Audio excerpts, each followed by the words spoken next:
नमस्कार दोस्तों, इस वक्त की तमाम बेहद बड़ी खबरें, मुख्य समाचार आप लोगों के लिए लेकर के आए हैं दोस्तों, जहां पर एक एक करके चलेंगे दिन भर की सभी बड़ी खबरें आप तक आगे इसी वीडियो में पहुंचाएंगे दोस्तों। जहां पर जानेंगे पहली बड़ी अपडेट में बड़ी खबर आ रही है। सुप्रीम कोर्ट के वकीलों ने प्रेस कॉन्फ्रेंस की, बोले सीजीआई की बेंच ने स्वीकार किया कि मशीन की चिप से हो सकती है गड़बड़ी।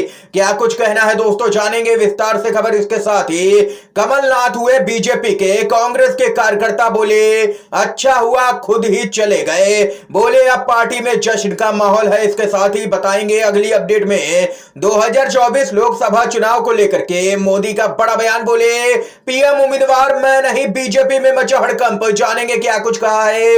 इसी प्रकार की तमाम बेहद बड़ी खबरें दोस्तों एक एक करके जानेंगे। भारत जोड़ो न्याय यात्रा को लेकर के अपडेट आ रही है दोस्तों, हर खबर की गहराई में जाएंगे। उससे पहले अगर आप लोग भी दोस्तों खुले तौर पर बैलेट पेपर के जरिए चुनाव का समर्थन करते हैं तो अभी इस वीडियो को लाइक कीजिएगा दोस्तों, और कमेंट बॉक्स में hashtag we support ballot paper जरूर ही कमेंट कीजिएगा। पहली बड़ी खबर बताते चलें, सुप्रीम कोर्ट के वकीलों का बड़ा खुलासा, उन्होंने ताजा जानकारी दी। बोले सुप्रीम कोर्ट के सीजीआई डीवाई चंद्रचूड़ की बेंच ने स्वीकार किया है कि वोट डालने वाली मशीन की चिप का सोर्स कोड जिसे पता रहेगा वो उस मशीन को हैक कर सकता है।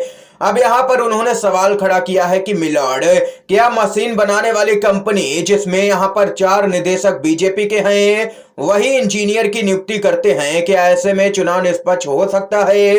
क्या उन मशीनों पर विश्वास किया जा सकता है? ये यहां पर सुप्रीम कोर्ट के वकीलों ने बड़ा प्रश्न भी खड़ा कर दिया है दोस्तों।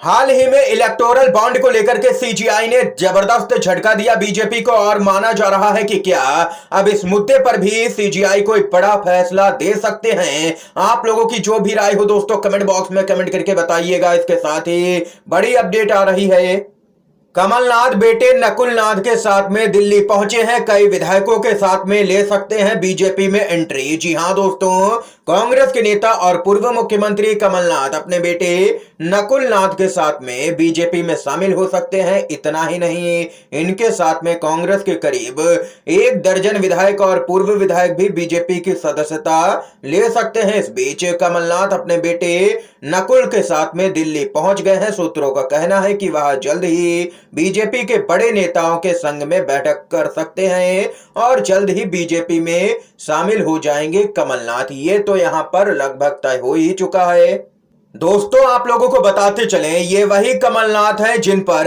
कांग्रेस के प्रवक्ता आलोक शर्मा ने आरोप लगाया था कि कमलनाथ ने बीजेपी की बैकडोर से यहां पर मदद की है विधानसभा का चुनाव जीतने में। कमलनाथ की वजह से ही कांग्रेस पार्टी बुरी तरीके से एमपी का चुनाव हारी, ऐसा यहां पर आलोक शर्मा ने आरोप लगाया था कमलनाथ पर। ये वही कमलनाथ हैं दोस्तों जिनकी वजह से 2020 में कांग्रेस पार्टी की एमपी के अंदर सरकार गिरी थी और सिंधिया कई विधायकों के साथ में बागी हो गए थे। और ये वही कमलनाथ है जिनको हाल ही में कांग्रेस पार्टी ने पूरा फ्री हैंड दिया था विधानसभा के चुनाव में, और अब यही कमलनाथ बीजेपी में शामिल हो रहे हैं। कमलनाथ को कांग्रेस पार्टी ने सब कुछ दिया, यहां तक कि मुख्यमंत्री भी बनाया, और अब बीजेपी में जा रहे हैं कमलनाथ। आप लोगों की क्या कुछ राय है दोस्तों कमेंट बॉक्स में जरूर ही बताइएगा। इसके साथ ही कांग्रेस पार्टी के कार्यकर्ता बोले जश्न का माहौल है, ऐसे नेता जल्द से जल्द बीजेपी ज्वाइन कर लें, कांग्रेस पार्टी छोड़ दें तभी अच्छा है। कमलनाथ या उनके बेटे नकुलनाथ का कांग्रेस छोड़ना क्राइसिस नहीं सुखद अवसर है। सालों से कांग्रेस के नेतृत्व ऐसे परिवारों को खाद पानी डालकर सींचता रहा है, लेकिन जैसे ही सत्ता वियोग हुआ ये लोग व्यक्तिगत स्वार्थ सिद्धि में पलायन करने लगे। अब कम से कम ऐसे राजनीतिक परिवारों के सामंती आधिपत्य से पार्टी को मुक्ति मिलेगी और नए लोगों को मौका मिलेगा। पार्टी के अधिवेशन में बोले पीएम मोदी, कहा कमल का फूल ही लोकसभा चुनाव में हमारा उम्मीदवार होगा। जी हां दोस्तों, उन्होंने यहां पर बड़े संकेत दे दिए हैं। आप लोगों को बताते चलें, लगातार अटकलें लगाई जा रही हैं कि अगर बीजेपी चुनाव जीत गई तो क्या पीएम यहां पर नरेंद्र मोदी बनेंगे या कोई और चेहरा पार्टी सामने ले आएगी अचानक से। बताते चले आप लोगों को, इसी के क्रम में यहां पर पीएम मोदी ने ऐसा बयान दे दिया है जिसके बाद इन अटकलों को और भी हवा मिल गई है। बताते चलें, लोकसभा के चुनाव से पहले देश की राजधानी दिल्ली में बीजेपी का 2 दिवसीय राष्ट्रीय अधिवेशन शुरू हुआ। इस दौरान पीएम नरेंद्र मोदी ने कहा है कि बीजेपी की 370 लोकसभा सीटें जीतना श्यामा प्रसाद मुखर्जी को सच्ची श्रद्धांजलि होगी, जिन्होंने अनुच्छेद 370 को खत्म करने के लिए लड़ाई लड़ी। पीएम मोदी ने कहा है कि बीजेपी का चुनाव चिन्ह कमल लोकसभा के चुनाव में पार्टी का उम्मीदवार है, यानी कि उन्होंने साफ कर दिया है कि वे उम्मीदवार नहीं है पीएम पद के। ये तो यहां पर पीएम मोदी के बयान से साफ हो ही जाता है दोस्तों। इसके साथ ही दोस्तों बड़ी अपडेट आ रही है। राहुल गांधी की भारत जोड़ो न्याय यात्रा आज वाराणसी पहुंची, जहां पर अपार जन समर्थन देखने को मिला।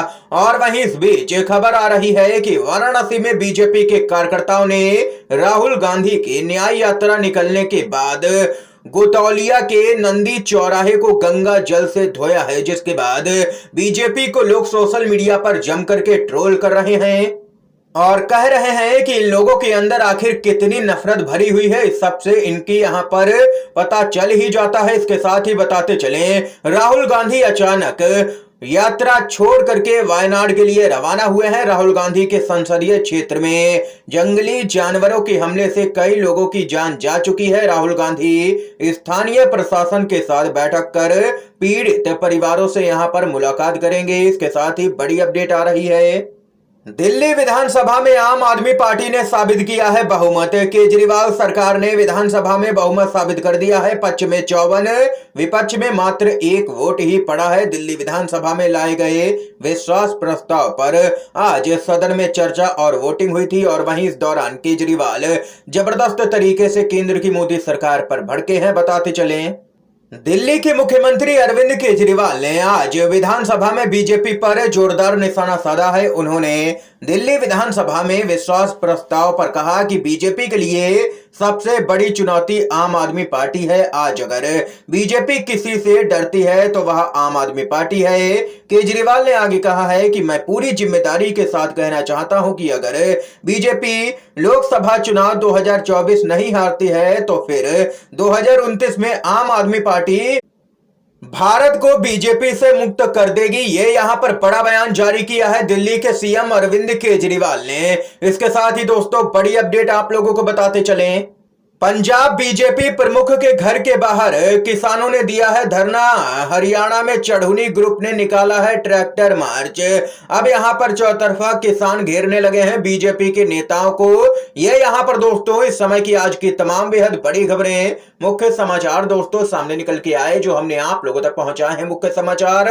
अगर आप लोगों को ये वीडियो पसंद आया हो तो दोस्तों अभी इस वीडियो को लाइक कीजिएगा, ज्यादा से ज्यादा इन खबरों को, मुख्य समाचारों को शेयर कीजिएगा अपने सभी दोस्तों में। और चैनल पर नए हैं तो दोस्तों चैनल को जरूर ही सब्सक्राइब कीजिएगा। वीडियो देखने के लिए आप सभी दोस्तों का बहुत बहुत धन्यवाद। जय हिंद, जय भारत।